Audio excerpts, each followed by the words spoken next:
Hey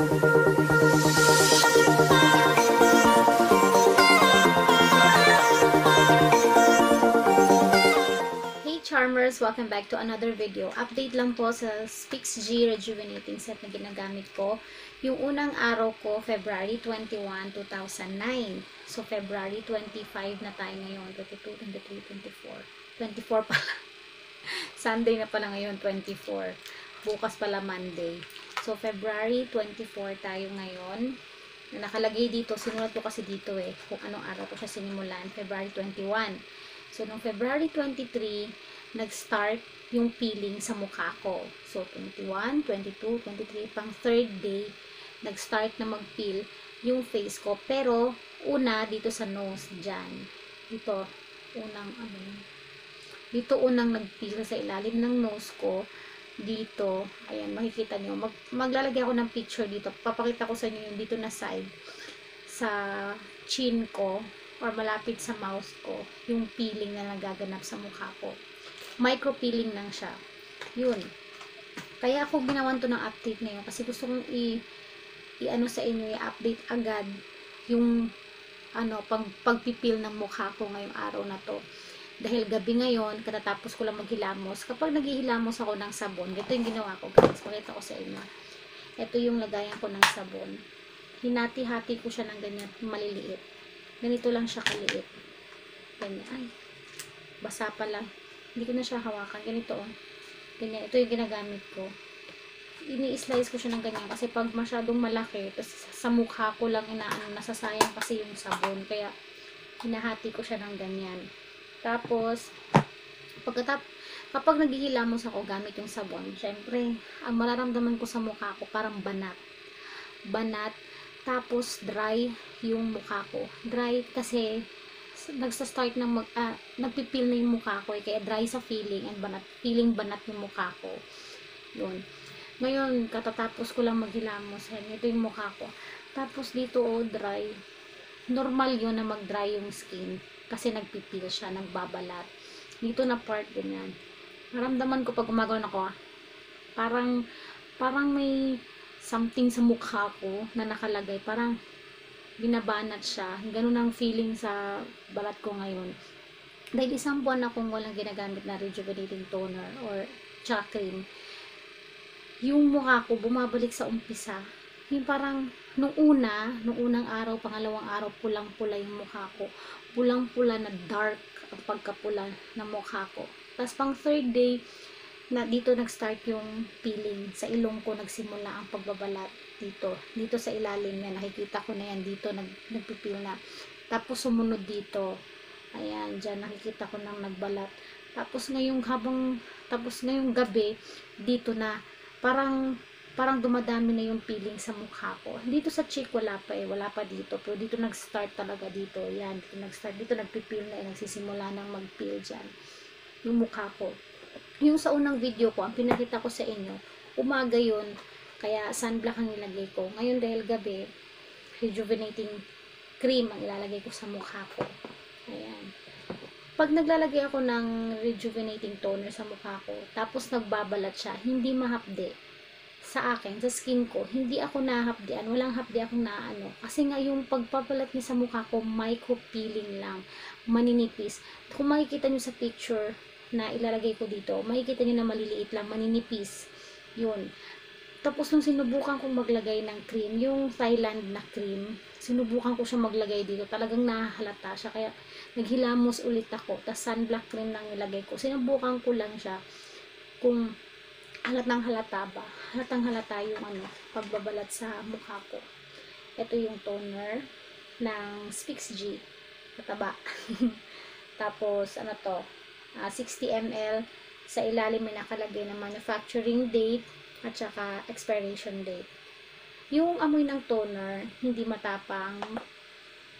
May amoy siya. May scent kang maamoy sa kanya. Pero hindi siya matapang. Tapos, maglalagay na ako ng toner.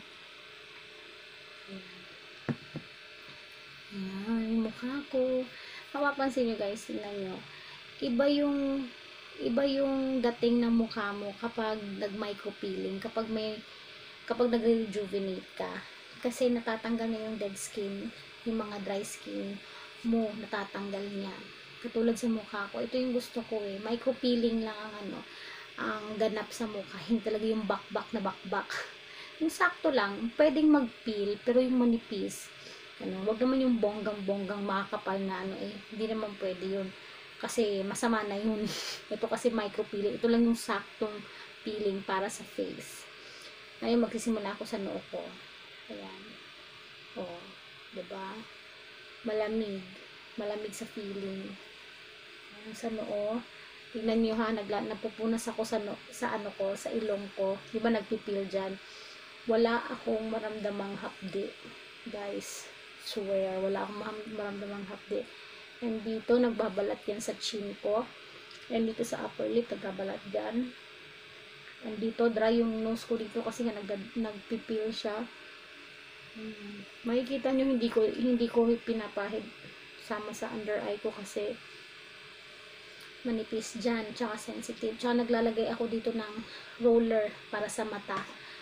Yung sa mata ko, naglalagay ako dyan. Hindi ko nilalagyan. Yan, sa nose. Yan. Tapos, pag nagpapahid ka, wag masyadong madiin. Wag masyadong madami din ng toner. Sakto lang sa dami ng mababasa yung mukha mo. Ayan. Tapos, leeg sa likod ng tenga para matanggal yung libag. Dumi-dumi. Ayan. May iba na hindi yang sa leeg, sa neck. Huwag nyo na lang pong lagyan. Pag unang gabi mo, huwag mo na lang siyang, tapos nakaramdam ka na ng pangangati, pamumula, pamamantal na ko, huwag mo lang sundan sa kinabukasan. Rest mo muna yung leeg mo. Tapos, try ka ulit na magpahid sa leeg mo kung ganun pa din ba. Kung ganun pa din, talagang totally stop, tapos pahinga na naman. Ganun lang. Siguro kasi naninibago lang yung balat mo. So, tapos na ako maglagay ng toner. So, tapon ko muna. Ayan. Tapos na ako mag-toner. So, next ko, rejuvenating cream. Same din, may expiration date tsaka manufacturing date sa likod ng cream. Ito. Ang, 10 grams.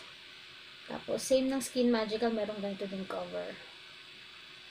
Ayan. Yung cream ng Rejuve, siya, wait lang, papakita ko sa inyo sa kamay ko. Madali siyang mag-spread. Ayan o. Madali siyang i-spread sa skin. Ayan, maglalagay na tayo ng cream para ready na tayo mag-sleep. Diba? Yan lang. Sumahan ang leeg. Yun. So, ito yung ginagawa ko sa gabi. Minsan, nag-face mask.